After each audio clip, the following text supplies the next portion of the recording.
우리 하나님의 말씀에 또 은혜를 통해서 또 주신 은혜가 우리 여러 성도님들에게 또 밝은 웃음과 또 기쁨으로 함께 하시기를 주님의 이름으로 축복합니다.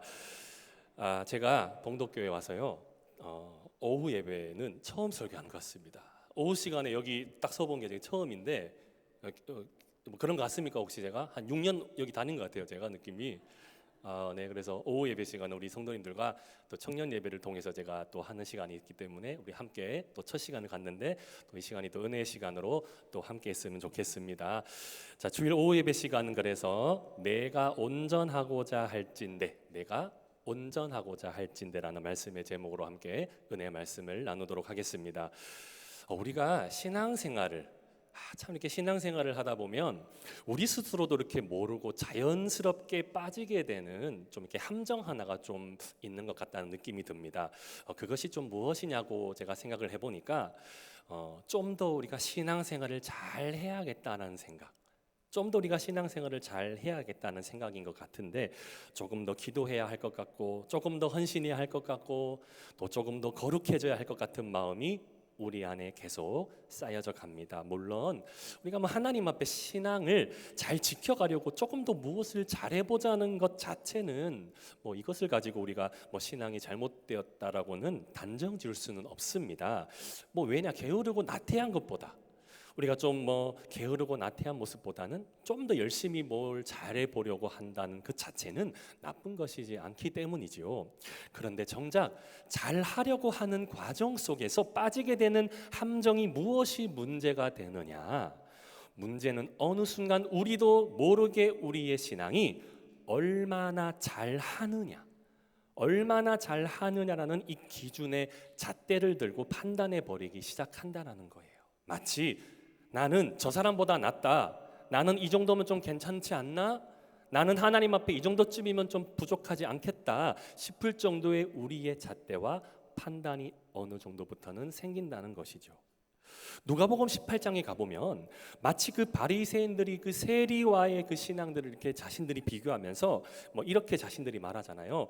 주님, 나는 저들보다 뭘 잘했고 그래서 나는 저들의 신앙보다도 적어도 나태하지 않은 것 같아 하나님 앞에 감사드립니다라는 식의 그 일관하는 태도들, 그렇게 끊임없이 비교하고 끊임없이 점검하고 끊임없이 나 자신을 평가하기를 시작하면서 어느 순간의 신앙을 마치 순수함보다는 퀄리티, 즉 난이도와 수준으로 체크리스트를 하나하나 따지기를 시작하면서 신앙도 어느새 점수를 매기기 시작한다는 것, 이것이 신앙의 무서운 함정이 될 수가 있다는 겁니다.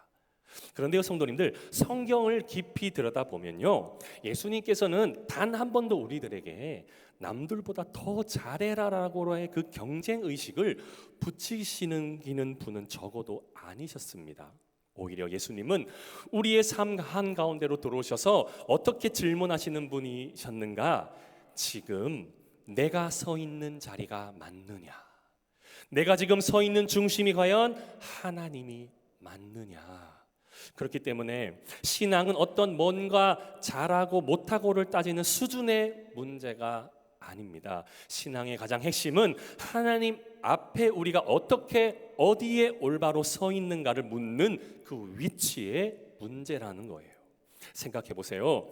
아무리 열심히 살아도 하나님 원하시는 자리가 아니면, 아무리 세상과 삶을 성실하게 살아도 하나님이 정하신 중심이 틀리면 결국 신앙은 무너질 수밖에 없다는 말입니다. 오늘 본문에 등장하는 부자 청년의 모습은 좀 어땠을까요?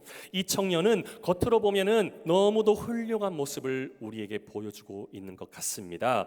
도덕적으로도 흠이 없었고, 또한 그는 평소 종교적으로도 계명까지도 잘 지켜왔던 사람.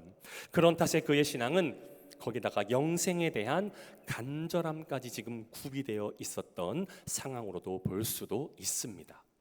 성도님들, 이 정도라고 하면 교회 안에는 신앙적으로 전혀 나무랄 데가 없는 모범적인 성도라고 불릴 사람이겠지요. 그래서 그런지는 몰라도 이 청년 아주 자신 있게 예수님 앞에 와서는 이렇게 질문을 시작합니다. 본문 16절, 선생님이요, 내가 무슨 선한 일을 하여야 영생을 얻으리까? 그런데요, 잘 보세요. 질문의 뉘앙스가 좀 어떤 느낌이 드는 것 같습니까? 질문의 느낌이 좀 어떻게 보이셔요? 영생 자체에 대한 순수한 고민 같습니까? 아니면 영생을 얻는 조건이 저 예수라는 사람에게는 어떠한 방법과 지식이 있을까 해서 묻는 질문처럼 보이십니까? 제 생각으로는 뭔가 순수한 느낌보다는 지금 다시 한번 본문 16절 말씀 구절 한번 띄워주시겠습니까?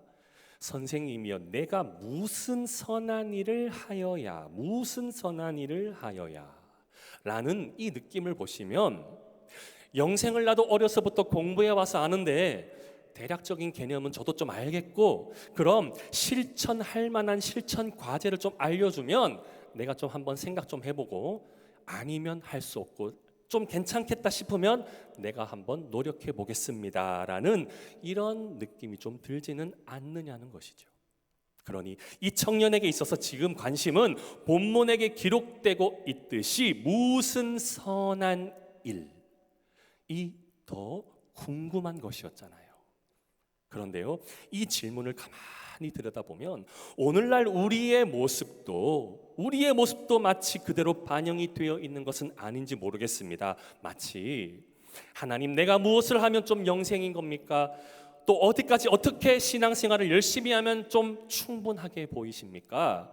그리고 내가 하나님 얼마나 좀 열심히 하면 주께서 나를 좀 인정해 주시렵니까? 사실 청년의 질문은 지금 질문 자체만으로는 틀린 것은 아닙니다. 그런데 한 가지 잘못된 점이라고 볼 수도 있다는 것은 자신이 원하는 답을 바라고 던지는 질문과 예수님께서 원하시는 답에 대한 순전한 반응과는 전혀 결이 다르다는 거예요. 왜냐, 성도님들, 영생의 길, 영생의 방향, 영생의 인도하심은 모두 누가 결정이 가능한 겁니까? 영생을 결정하실 수 있는 분이 누구십니까? 바로 예수님이셔요. 그런데 이 청년은 지금 예수님 앞에서 예수님이 원하시는 반응이 아니라 자신이 마치 다 된 것처럼 마치 자격증을 다 갖추고 왔으니까 주님 저 자격증 이마이마니 보유했지 않았습니까? 그러니 자격 요건 좀 보시고 괜찮을 법하다면 저에게 영생 합격 증서 좀 수여해 주시지 않겠습니까? 라고 자신 있게 덤벼드는 모습처럼 보입니다. 그런데 오늘 예수님께서는 이 질문 자체만 다루려고 하지 않으신 것 같습니다. 어차피 이 청년 본인 스스로는 다 했다고 생각하고 나에게 찾아온 것일 테니 굳이 계명은 지켰고 안 지켰고의 대화는 불가할 것 같고, 그래서 계명을 지켰는지는 대략 주님께서 체크 확인을 하시고서는 갑자기 흐름을 꺾으시고 이 청년도 전혀 예상하지 못한 말씀을 하나 던지시고 있습니다. 그 말씀이 본문 21절이에요. 21절에 예수께서 이르시되 내가 온전하고자 할진대 가서 내 소유를 받아 가난한 자들에게 주라. 그리하면 하늘에서 보화가 내게 있으리라. 그리고 와서 나를 따르라 하시니. 지금 이 말씀 속에 핵심이 지금 두 가지로 보여야 합니다. 핵심이 지금 두 가지예요. 내가 온전하고자 할진대, 그리고 이어서 내 소유를 팔아 가난한 자들에게 주고 와서 나를 따르라. 방금 전 예수님의 이러한 제안은 청년이 가진 지식과 판단으로는 굉장히 낯선 장면이었기 때문이에요. 왜냐? 당시 유대 사회에서의 그 영생관의 핵심이 무엇이냐면 영생을 쟁취하고 영생을 가지려면 소유해야 되고 쟁취해야 되고 정복해야만 하는 이러한 마인드들을 갖고 있는 사회였습니다. 즉 이 유대 사회는 강한 자만 살아남고 경쟁 구도 사회에서 이겨야 성공이고, 즉 성공한 삶이 곧 영생이라는 관점이었던 거예요. 그런데 거기다가 지금 예수님이 제안이 이렇잖아요. 누군가에게 나눠주고 베풀고 도와주고, 이러한 의식과 이러한 행동들은요, 지금 유대 사회에서의 그 마인드는 뭐냐? 패배자들이 갖고 있는 의식이다. 즉 겸손하다, 섬김해야 된다, 이런 것도 다 연약한 자들만이 해야 할 행동일 뿐이지 저들의 생각은 우린 하나님께 택한 유대 백성이고 선택받았는데 뭐가 그리 우리가 지금 부족한 게 있겠노? 그냥 쟁취하면서 정복하고 살아가며 영생 획득하며 그렇게 살아가자. 우리는 어차피 영생 얻을 족속이다. 이런 식의 생각을 가진 사람들, 당시 주로 이와 같은 청년들이 가진 영생 의식이었던 거예요.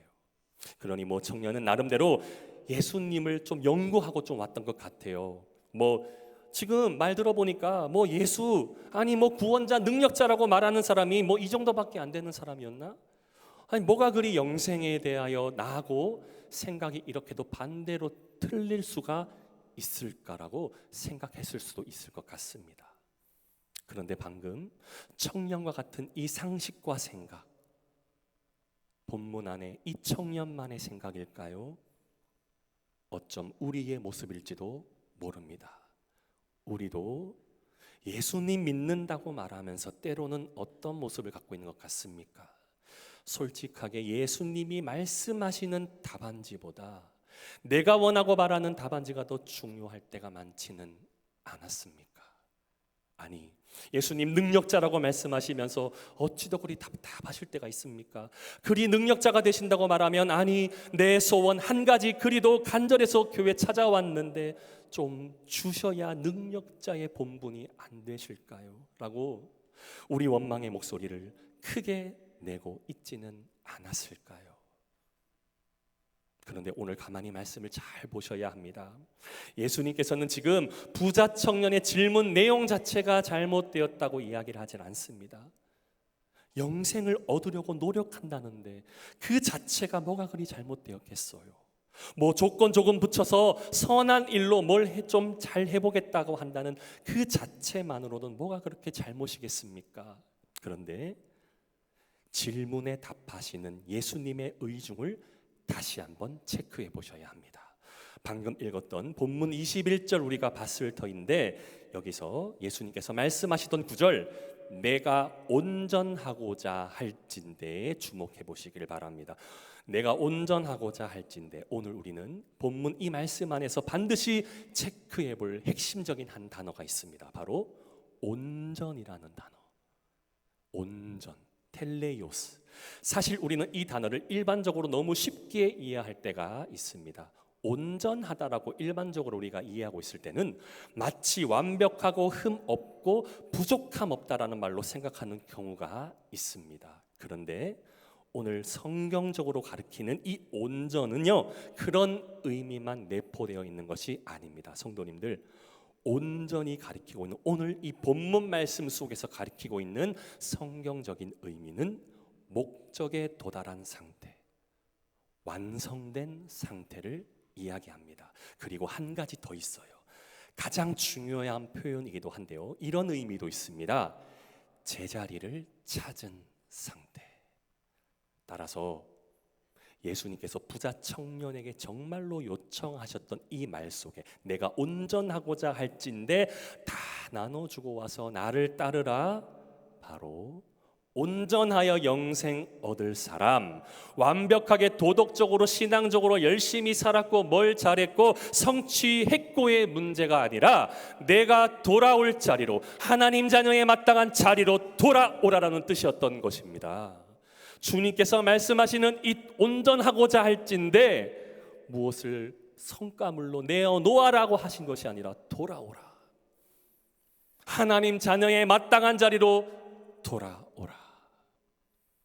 근데요, 이 말은 막연한 게 아니에요.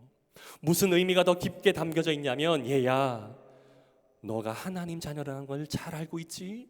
그럼 하나님 자녀의 삶은 무엇이 최고가 되어야 할까? 너가 지금 당장에 갖고 있는 재물? 재물보다 더 높고 재물보다 더 능력 있으신 분은 누구일까? 바로 하나님 앞으로 돌아와야 너는 영생의 길로 바로 들어설 수가 있는 거야. 그래서 지금 예수님은 이 청년에게 대단한 도덕적인 윤리를 요구하시는 것이 아니었습니다. 지금 예수님께서는 이 청년에게 하나님 자녀로서의 삶의 위치를 바꾸라고 강력히 요청하고 있다는 것입니다. 성도님들, 이 청년은 어떤 삶의 문제가 지금 많았던 사람이 아닙니다. 오히려 너무 잘 살고 있는 사람이었다고도 볼 수 있을 겁니다. 그는 계명을 지켰습니다. 도덕적으로 깨끗했습니다. 신앙적으로 성실했습니다. 그런데 예수님은 그의 삶 전체를 보시고 단 하나를 짚어내셨던 겁니다. 너 다 좋은데 지금 삶의 중심이 틀렸다. 그래서 예수님은 그의 행동에 하나하나 갑자기 고치지 않으시고 단번에 그냥 중심을 건드렸던 겁니다. 하나님 자체만이 지금 중요하니까요. 하나님 자신보다 더 중요치 않은 것들에 대하여는 내 소유를 팔아 가난한 자들에게 나누어 주라. 성도님들, 오늘 이 이야기는 단지 돈과 재물의 문제 이야기가 아닙니다. 하나님은 영생의 길 앞에 어떤 중심을 원하시는지를 묻는 말씀인 줄 믿습니다. 하지만 어때요? 이 청년의 삶의 중심에는 하나님이 아니라 재물이 하나님 되어 앉아 있었던 겁니다. 그러했기 때문에 예수님은 그 재물을 제거하라고 마치 다 없애라고 한 것이 아니라 그 재물이 중심이었던 삶을 이젠 옮겨서 그 중심을 하나님께로 나아가라고 하신 것입니다. 여호수아 7장 말씀 보면 아간의 이야기가 나오고 있지요. 당시 이스라엘 백성이 여리고를 무너뜨리고 엄청난 승리를 경험한 직후였던 상황. 분위기 역시도 최고조였습니다. 이제 1승도 해봤으니 이제 아이성으로 향한 2승도 계속 할 것만 같았습니다. 그런데 그 다음에 이제 아이성 전투에서 이스라엘은 너무도 처참하게 무너지는 상황이 첫 번째로 발생했습니다. 그 이유가 무엇이었습니까? 바로 아간이라는 한 사람의 어리석은 행동이 있었기 때문입니다. 아간은 하나님께서 금하신 것 몰래 가져다가 자기 장막 안에 땅속 깊이 숨겨 놓았던 사람입니다. 성도님들, 이 장면을 깊이 생각해 보면요, 아간 역시도 겉으로만 보면 전혀 문제 없는 사람처럼 보입니다. 같이 싸웠고 같이 승리했고 같이 하나님을 경험했고 예배드린 사람이었습니다. 그런데 하나님은 당시 이렇게 말씀하셨습니다. 이스라엘이 범죄하였다. 사실 어떤 면에서는 그냥 한 사람이었잖아요. 아간 한 사람이었잖아요. 그냥 무시하고 넘어갈 수도 있을 법한데 한 사람의 이 문제가 공동체 전체의 문제가 되고 있었던 거예요. 성도님들 기억하셔야 됩니다. 그래서 그 한 사람 아닐지라도 이스라엘 백성들 중에서 그 단 한 사람 택한 백성 중에 하나님은 그 한 사람도 보신다는 거예요. 한 사람의 그 속에 하나님보다도 더 위에 있는 것도 하나님은 충분히 관찰해 내실 수 있는 사람. 아간의 문제는 물건을 훔친 것만이 그래서 문제가 아니라 하나님이 더 크게 보신 문제, 그분보다도 더 신뢰한 것을 원치 않으신다는 거예요. 이 장면은 오늘날 우리에게 무엇을 보여줍니까? 우리의 우상은 겉으로만 드러나 있지 않습니다. 더 심각한 것은 우리의 우상은 깊이 내면 속에 숨겨져 있는 것일지도 모른다는 거예요. 그리고 더 무서운 것이 있어요. 그 숨겨진 하나도 하나님은 모르시지를 않습니다. 그리고 그 숨겨진 하나로 인해서 인생 전체도 신앙도 무너뜨릴 수 있다는 것을 기억하시기를 바랍니다. 오늘 본문의 부자 청년과 아간의 모습 너무나도 이 콜라보처럼 닮아 있지 않습니까? 어떤 점이 닮아 있습니까? 부자 청년은 재물을 내려놓지 못했고 아간은 재물을 숨겨 놓았습니다. 즉 둘 다 재물이 최고가 되어 있었다는 점. 성도님들, 그래서 저는 이 두 사람의 모습을 통해서 오늘 본문을 이렇게 정리를 해볼 수 있다는 생각이 듭니다. 진짜 신앙의 문제는 우리가 얼마나 죄를 지었느냐도 있겠지만 이 죄를 지었느냐가 아니라 하나님보다 더 붙잡고 있는 것이 무엇인지를 돌아봐야 합니다. 하나님보다 더 붙잡고 있는 것이 신앙의 가장 기본적인 문제였다는 사실을 우리가 기억해낼 수 있기를 주님의 이름으로 축복합니다. 성도님들, 이 말씀은 그냥 막연하게 재물을 그래서 그렇다고 포기하는 식의 요구의 말씀이 아니에요. 이 말씀의 핵심의 요지는 하나님 앞에서 우리의 자리가 어디에 있어야 하는가를 요구하는 말씀입니다. 즉 지금까지 재물 위에 두었던 중심을 오늘 이 말씀을 통해서 우리의 신앙 하나님께로 옮기라는 것인 줄을 믿으시기를 바랍니다. 오늘 본문 말씀하면서 하나님께서는 우리들을 향해서 이렇게 권면하실지도 모르겠습니다. 너희들이 서 있는 자리가 하나님의 중심이 아니었다라면 바꿔라. 사랑하는 성도님들, 오늘 말씀이 주는 핵심 메시지를 한 문장으로 정리해 보려고 합니다. 하나님은 우리를 완벽하게 만들려고 하시는 분이 아니라 하나님의 자녀로서의 그 제자리로 돌려놓으시는 분이라는 사실을 기억하시기를 바랍니다. 지금 부자 청년을 사랑하시지 않으셔가 아니라 사랑하시기 때문에 재물이 하나님 된 것을 하나님으로 이동시키려고 지금 제안을 하셨으나 부자 청년의 하나님은 재물이었던 거예요. 그래서 하나님은 때때로 지금 부자 청년이 가지고 있던 가장 그 어두웠던 사실 부분들을 건드려주고 있었는데 하나님은 때때로 우리의 가장 하나님의 자녀로서의 자리로 돌려주시기 위해서 때론 우리 가장 깊은 어두움을 건드리실 수도 있다는 점을 기억하시기를 바랍니다. 아간처럼 숨겨진 것, 부자 청년처럼 내려놓지 못한 것, 그러나 그것은 하나님께서 우리를 괴롭히시기 위함이 아니라 우리를 살리시기 위함이심을 기억하시기를 주님의 이름으로 축복합니다. 그래서 오늘 이 시간 이 질문 앞에 우리의 마음속에 우린 이러한 지혜와 도전을 해야 할지를 한번 질문을 통해서 한번 점검해 보시기를 바랍니다. 내 안에 숨겨진 아간은 무엇인가? 내가 하나님보다 하나님 때문에 그러나 아직까지도 내가 내려놓지 못하는 부자 청년의 재물은 무엇인가? 그것을 내려놓고 주님께 중심을 옮길 때에 우리는 비로소 주님이 인정하시는 온전한 제자리에 서게 될 줄을 믿습니다. 내가 온전하고자 할진대 주님께서 우리의 자리를 바꾸어 놓으시기 위해서 오늘 이 오후 예배 시간 우리에게 생명의 말씀으로 허락하여 주신 줄을 믿습니다. 날마다 이 은혜가 우리 모든 성도님들 가운데 임할 수 있기를 우리 주 예수 그리스도의 이름으로 간절히 축원합니다.